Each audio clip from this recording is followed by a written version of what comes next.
Olá, tudo bem? Meu nome é Mônica e hoje a gente conversa sobre as minhas melhores leituras de 2022. Esse é o tipo do vídeo que todo mundo gosta de assistir e eu estava esperando para gravar. E eu gosto muito quando as pessoas fazem um top 10 e colocam na ordem, do 10º até o primeiro lugar. Então eu me propus a fazer isso também. E, gente, que dificuldade!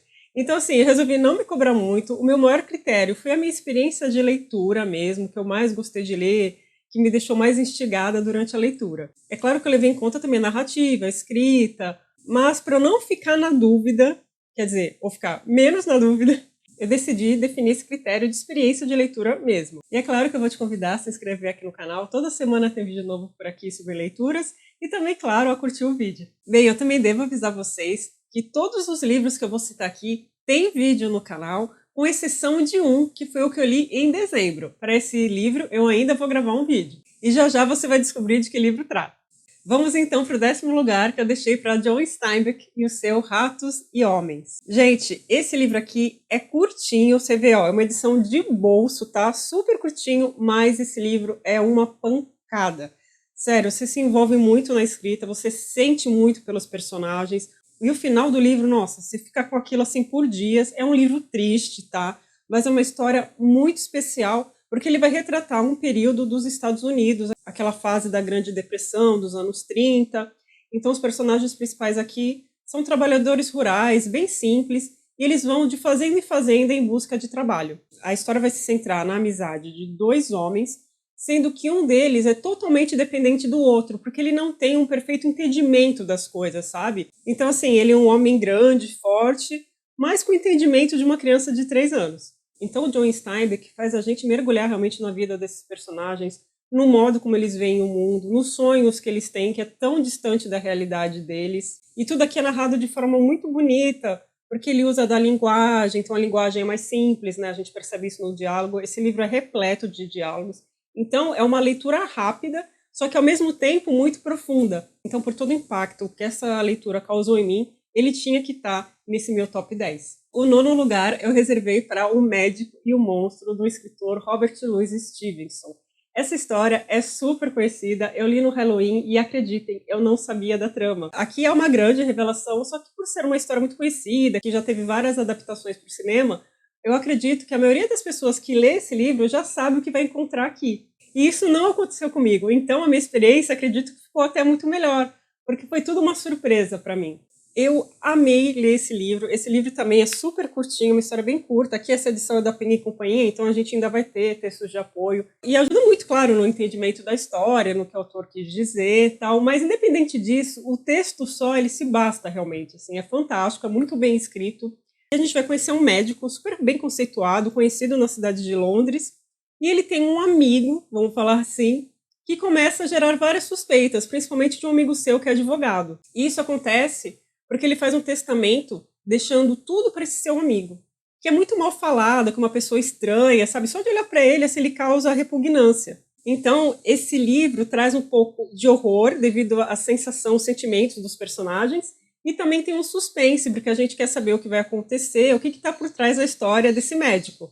E toda a descrição, a narrativa da história é muito legal. O escritor conseguiu criar um ambiente, assim, sabe, bem escuro, noturno, onde a história toda vai se desenvolver e deixar a gente num clima muito legal para a leitura. O 8º lugar eu não tenho aqui em mãos, porque eu li no Kindle. Ele estava disponível no Kindle Unlimited, eu vou checar se ainda está. É A Casa da Alegria, da escritora americana Edith Wharton. Esse livro foi uma surpresa para mim. Eu esperava gostar, mas não esperava gostar tanto. E esse livro, no começo, pode até enganar a gente, porque parece que a gente vai ler uma história de uma mulher que vive na alta sociedade. Sabe aquela coisa assim, ó, pobre menina rica? Mas não. É muito mais profundo do que isso, e a escritora soube desenvolver muito bem uma trama, tanto na parte psicológica dos personagens, como no desencadeamento dos fatos. A personagem principal, chamada Lily Bart, é uma mulher que vive na alta sociedade, ela circula por todos esses meios, assim, então, casas de campo, mansões, festas, iates, só que ela, na realidade, não é rica. Ela veio de uma família que tinha dinheiro, mas entrou em total decadência, faliu realmente, e tem um certo nome. Então ela consegue circular muito bem por esse meio. É uma mulher muito bonita, inteligente, que todos realmente querem por perto porque ela é muito agradável. Na história, a gente já conhece a Lily com 29 anos e ela ainda não se casou, o que na sua época já era um peso para ela. ainda mais porque ela queria se casar com um homem rico para poder manter esse padrão de vida que ela tanto valorizava. Mas aí, gente, a Lily vai entrando numa espiral, sabe, de acontecimentos que ela própria se coloca devido a vários fatores da sua personalidade, porque ela não consegue ser pragmática o suficiente para fazer o que tem que ser feito e simplesmente casar com um homem rico. Não, ela acaba perdendo algumas oportunidades. Ela conhece também um rapaz que ela se identifica muito, só que ele não tem a condição financeira que ela gostaria.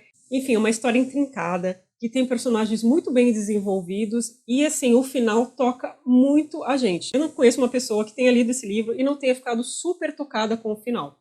E agora, já falando do sétimo lugar, eu tenho que mencionar Nada de Novo no Front. Esse livro também é uma pancada, é um livro muito forte, você fica assim, triste em vários momentos, realmente tocado, mas eu acho que é um livro super especial, super importante e realmente que deve ser lido. Esse livro foi escrito por Erich Maria Remarque, que nasceu na Alemanha e lutou na Primeira Guerra Mundial. E essa experiência para ele, claro, foi muito traumática, a ponto dele não conseguir dormir, dele ficar com insônia, e nesse momento ele começar a escrever.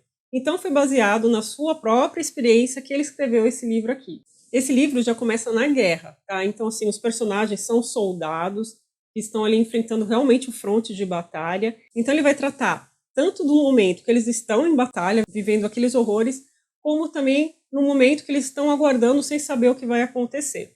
Outro fato para mim que é muito importante nesse livro, que faz com que seja realmente um livro muito rico, é que ele propõe uma grande reflexão. Então aqui, ele vai falar da sociedade da época, mas na verdade ninguém sabia de fato o que estava acontecendo, o que era a guerra na realidade. Tem um momento aqui no livro que me chamou muita atenção, que é quando o personagem principal consegue uma dispensa e volta para casa. E aí ele vai fazer uma caminhada pelo bairro e vai encontrar algumas pessoas falando sobre a guerra. E as pessoas falam da guerra como soubessem mais do que ele, que estava ali, que viveu todos aqueles horrores. Então é um livro curto também, assim como Ratos e Homens, é um livro de bolso, mas que realmente é muito forte, que consegue sintetizar várias ideias que merecem ser lidas. É um livro difícil, triste, mas que me tocou muito e eu gostei muito de ler. Foi uma experiência fantástica para mim. Bom, agora um livro que não foi triste, foi uma experiência muito legal de ler, foi a biografia de Leonardo da Vinci. Eu deixei em sexto lugar, então, esse livro, que eu amei ler. Eu sempre falo que quando eu terminei esse livro, eu senti falta do Leonardo da Vinci, porque parece que ele se tornou uma companhia para mim, sabe? O autor Walter Isaacson soube contar essa história muito bem, ele parte da infância dele, vai traçando, né, todos os episódios da vida do Leonardo de forma muito legal, envolvente. Então a gente conhece a história da família dele. O Leonardo não era um filho legítimo, e aí então depois ele vai para Florença com o pai dele, depois vai para Milão, sempre trabalhando com arte, mas não só com arte, gente, com muito mais. É impressionante ver quantas áreas do conhecimento o Leonardo estudou. Ele estudou fósseis, ele estudou anatomia, ele estudou matemática, assim, é muita coisa.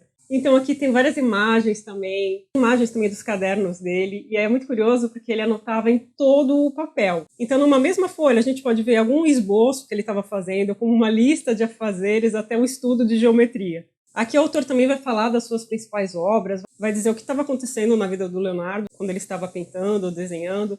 A gente vai ver também que ele ficou períodos sem pintar, que ele não tinha o mínimo interesse pela pintura, estava dedicado a outros estudos. Outro fato interessante também, gente, é que aqui o autor vai citar algumas pessoas que passaram pela vida do Leonardo que são famosos até hoje, como Michelangelo, como também o Maquiavel, César Borgia, enfim, é bem interessante esse livro, eu recomendo muito essa leitura. Chegamos então ao top 5 e eu tenho que falar de Dostoiévski, que me surpreendeu esse ano. A leitura de Dostoiévski, para mim, não é tranquila, eu tenho que estar super concentrada, mas a leitura para mim de O Eterno Marido foi muito mais fluida do que minhas outras experiências com Dostoiévski. O fato que me chamou muita atenção nesse livro é que você termina um capítulo já querendo começar o próximo. É claro que a gente vai identificar Dostoiévski ali desde o começo, desde o primeiro parágrafo, mas mesmo assim, para mim, foi uma leitura muito mais fluida, como eu disse, do que as anteriores. É interessante aqui também que a gente vai ver a história do embate de dois homens com uma mulher no meio. Então vai acontecer um reencontro na história. Então o que acontece? Um homem havia sido amante, né, de uma mulher e ele vai reencontrar o marido dessa mulher anos depois, acho que 10 anos depois, se eu não estou enganado. E aí ele descobre que a mulher havia falecido, havia tido uma filha, e toda a história vai se desenvolver. Só que um fato muito importante nessa trama é que há uma tensão crescente. Então eu ficava pensando assim, meu Deus, esses dois vão se matar. Então, apesar de ser um livro curto, Dostoiévski conseguiu dar profundidade em cada personagem, na história, a gente fica realmente tocado em alguns pontos, totalmente envolvido. Então eu tinha que colocar esse livro porque realmente foi uma experiência muito diferente para mim, ainda mais tratando de Dostoiévski. Eu confesso para vocês que começa a ficar tudo meio embolado aqui, mas eu tentei colocar nessa ordem. Eu deixei em quarto lugar, com uma dúvida danada, mas deixei, Madame Bovary, de Flaubert. Gente, pensa em um livro bem escrito. É impressionante, sabe? Ele demorou 5 anos para escrever o livro, mas realmente ficou fantástico. Tem trechos aqui que eu lia, relia, que ele consegue sintetizar a personagem de uma forma impressionante, assim, em algumas linhas. Ele define a Emma Bovary, que é a personagem principal aqui dessa história. Então eu posso afirmar para vocês que essa história é muito mais do que a gente ouve falar. A gente ouve muito falar de Emma Bovary era aquela mulher que acabou confundindo a sua vida real com os romances que ela lia. Não, assim, é muito mais profundo do que isso. É maravilhoso como Flaubert constrói a personalidade da Emma, a personalidade do marido dela, do Charles, dos amantes dela também, como ele mostra o vazio que ela tem, porque ela tenta preencher, sei lá, com uma vida com aventuras, uma vida com paixões, né, com outros homens, uma vida com bens materiais, porque um fato muito importante aqui nessa história, que tem tudo a ver também com o desenlace da trama, não é só a infidelidade dela, são as dívidas que ela vai adquirindo ao decorrer da história. Uma coisa que chama muita atenção aqui também é a relação da Emma com a sua filha. Enfim, gente, esse livro é riquíssimo, riquíssimo, tanto na parte psicológica dos personagens, como nas descrições. Algumas pessoas podem achar chato a partir da descrição, não sei. Como eu gosto de ler livros clássicos, estou mais acostumada, isso é um ponto para mim assim que não se tornou monótono. Em nenhum momento eu achei o Flaubert prolixo. Ele retrata muito bem uma época, retrata uma sociedade, né? Pessoas de uma classe específica. E o curioso é que o Flaubert fazia parte dessa classe social que ele critica aqui. Vamos lá, gente, top 3. Deixei em terceiro lugar um livro nacional de Lúcio Cardoso chamado Crônica da Casa Assassinada. Esse é o único livro que você não vai encontrar ainda um vídeo aqui no canal, tá? Eu ainda vou gravar, porque esse foi o meu livro de dezembro do Desafio de 12 Livros, e eu ainda estou digerindo toda essa história, mas eu posso afirmar para vocês que, sem dúvida, ele é um dos melhores livros que eu já li na minha vida. Esse livro, gente, vai trazer uma história, uma narrativa mais psicológica, tá? Ocorrem fatos, sim, mas a maioria dos fatos vai acontecer numa chácara, né? Na chácara da família Menezes. E essa família também é muito peculiar. Então eles são conhecidos na região que eles vivem, só que eles vivem de forma muito reclusa. E essa família que vive de forma reclusa está em total decadência. A gente vê isso tanto pela relação, né, desses irmãos, né, que são 3 irmãos na história, como na própria casa. A casa também é muito importante. É como ela fosse um personagem também na história. O livro vai tratar também de temas difíceis. Outra coisa muito legal no livro é que ele tem uma narrativa fragmentada. A gente vai ter mais de um narrador, e esses narradores vão se manifestar por confissões, por cartas, por diários. Então a gente vai conhecer a história da família Menezes sobre vários ângulos. Eu gostei muito do livro. Para quem já leu essa história, eu já posso adiantar que eu gostei muito do final, apesar de não ter cogitado o final. E no vídeo que eu vou gravar, eu vou falar por que eu não cogitei esse final. Porque no vídeo que eu vou gravar ainda, gente, eu quero comentar tudo sobre esse livro, tá? Vou dar um panorama todo da história. E no final eu quero comentar com spoiler, porque assim, não tem como você ler esse livro e não querer conversar com outras pessoas sobre essa experiência, a experiência do final especificamente. Mas tá aí um livro realmente que eu adorei e recomendo muito a leitura, com esse porém, tá, gente? Você tem que gostar de tramas mais psicológicas, que vão fundo na personalidade, na mente dos personagens. Falando em Famílias em Decadência, meu segundo lugar vai para O Som e a Fúria, de William Faulkner. Gente, que livro maravilhoso. Eu amei muito esse livro. Esse livro é difícil, sim, é como as pessoas falam. É uma trama complicada. Aqui a gente também vai ter mais de um narrador, tá? Mas não tantos como na Crônica da Casa Assassinada. Vai falar de uma família do sul dos Estados Unidos, então todos os problemas da época vão estar retratados aqui. E é difícil entender no começo, principalmente porque o primeiro capítulo é narrado por um personagem que tem problemas cognitivos. Então eu gosto até de recomendar que quando você for ler esse livro, você volte no primeiro capítulo ao final, tá? E eu fiz mais do que isso. Eu li o livro e em seguida reli. Foi uma experiência maravilhosa. Fala, Mônica, como você conseguiu? Porque o livro fica diferente quando você faz a releitura. É impressionante, você enxerga coisas que você não tinha visto antes. Eu acho que isso é comum para qualquer livro, mas para o Som e a Fúria isso é mais forte ainda. Você enxerga muita coisa, porque esse livro é como se fosse um quebra-cabeça. Então, depois que você já montou todas as peças, você voltar na história é uma visão totalmente diferente, é outra experiência. Por isso não fica chato, eu não achei chato de forma nenhuma a releitura. Ao contrário, eu fiquei ainda mais admirada com o Faulkner. Aqui a gente vai conhecer a história dos Compson através do olhar de 3 irmãos. Só que eles também têm uma irmã, que em nenhum momento a gente conhece a visão dela dos fatos. Só que, para mim, ela é a personagem principal dessa história. Outra coisa que chama atenção nesse livro, então o aviso já, porque muita gente não gosta, é que ele vai ter um fluxo de consciência bem intenso, principalmente no relato de um dos irmãos. É um fluxo de consciência que você embarca, assim, que você fica falando, peraí, do que ele está falando agora? Mas a gente vai se situando. Quando chegar na metade do livro, fica tudo muito claro, porque a gente vai ver o relato de um outro irmão, que é muito cru, que é do Jason. Esse personagem, gente, é daqueles assim que você quer esganar. Mas eu gosto muito também da sinceridade, sabe? Ele fala tudo, ele não tem filtro. Isso deixa a trama também muito legal. E a última parte do livro é narrada em terceira pessoa. Então a gente vai ver todos os fatos assim de outra forma. Não vai ser de uma forma assim tão intimista. Enfim, gente, eu sei que muita gente não gosta desse livro, mas eu tô no time das pessoas que amam. Eu adorei essa história. É o único livro que eu li do Faulkner, mas eu penso em outros livros dele sim, apesar de saber da dificuldade que ele impõe para o leitor. E já chegamos então ao meu favorito do ano, Ana Karenina, de Tolstói. Gente, eu fiquei muito na dúvida em colocar esse livro em primeiro lugar, mas eu posso falar para vocês que Tolstói foi determinante. Eu gosto muito de Tolstói, eu gosto muito da forma que ele escreve, eu gosto das reflexões que ele faz, assim, tanto que eu gosto muito de ler novelas, e a minha novela favorita é A Morte de Ivan Ilitch, porque ele trata questões ali muito caras para o ser humano, sabe? E eu gosto muito de ler quando ele faz essas reflexões. E tem um personagem aqui chamado Lievin, que ele é muito reflexivo, ele tem várias questões religiosas mesmo, de fé, de crença em Deus, e a gente sabe que o Tolstói se baseou nele próprio, né, para desenvolver esse personagem, e é muito interessante. Mas claro que a Ana Karenina, né, também é uma personagem muito bem desenvolvida, que me irritou em umas partes desse livro.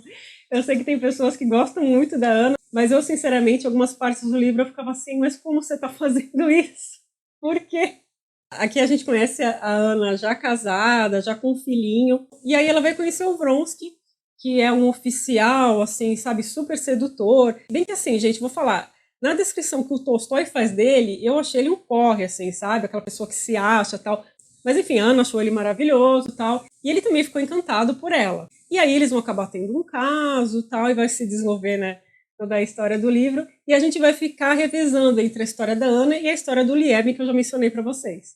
Então eu posso falar para vocês que o que eu mais gostei desse livro foi a forma e como Tolstói consegue abordar vários temas. Então ele fala de casamento, ele vai falar da família, ele vai falar da vida na Rússia, tanto na cidade quanto no campo, ele vai falar tanto da aristocracia como dos trabalhadores rurais, fala de política, de filosofia, de religião, enfim. E sem ficar chato, né? Na minha opinião, ele consegue desenvolver muito bem todos esses temas dentro da história. Então é isso, gente. Eu decidi só fazer o top 10 mesmo. Até pensei em colocar algumas menções honrosas, mas eu ia ficar mais confusa ainda do que eu já fiquei. E eu espero que vocês tenham gostado desse vídeo. E conte para mim, por favor, qual foi o seu livro favorito do ano passado. Caso você tenha um favorito. Se não, conta aqueles livros que você mais gostou de ler, que eu já vou adorar. Eu espero muito que você tenha gostado desse vídeo e te espero no próximo vídeo aqui no canal. Até lá, tchau, tchau!